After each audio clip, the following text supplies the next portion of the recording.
Bienvenue dans ce 3 minutes consacré pour un petit bout de temps, pour quelques mois, au texte de Maître Tozan Lokozan Mai, Le miroir précieux. Première strophe. La réalité de Bouddha telle qu'elle, les Bouddhas patriarches, l'ont touchée en secret. Vous, qui maintenant l'avez obtenue, je vous en prie, conservez-la intacte. Ce chant s'adresse dès le début aux moines ou aux pratiquants de l'école Zen Soto.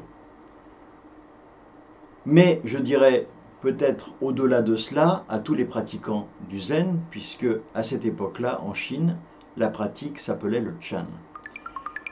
Ce texte commence par la fin. D'ailleurs, souvent dans les dojos, on s'adresse aux pratiquants en les appelant des Bouddhas.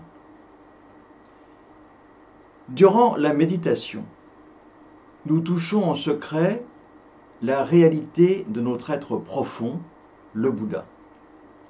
Bouddha n'est pas mystérieux, cela veut dire être éveillé. Notre école est l'école de l'éveil direct. Et c'est la raison pour laquelle Tozan nous dit que nous l'avons touché en secret. Ce que nous avons touché en secret, c'est cela que tous les Bouddhas ont réalisé avant nous, c'est l'état d'éveil. Lorsque un moine prend ses vœux, il promet quoi? Il promet de protéger les 3 trésors. C'est la raison pour laquelle Maître Tozan nous demande tout au long de notre périple, maintenant que nous avons réalisé cette réalité, de la protéger. Protéger le Bouddha, le Dharma et la Sangha. Comment faire pour cela? Il y a une façon extrêmement simple de procéder, par notre exemple. Notre exemple dans la vie quotidienne, dans nos actes, dans nos paroles, dans l'écoute, dans l'attention que nous portons aux autres et aussi aux événements qui jalonnent notre quotidien.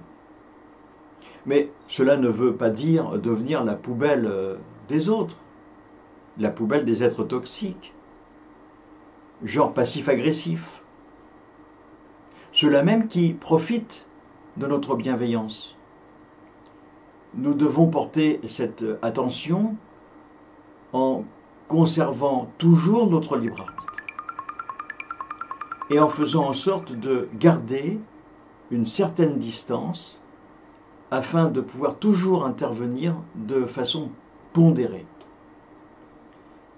Maintenant que nous avons touché en secret la réalité de Bouddha telle qu'elle est, eh bien, il va falloir la préserver, la garder intacte, être présent à tout moment de cette nouvelle existence.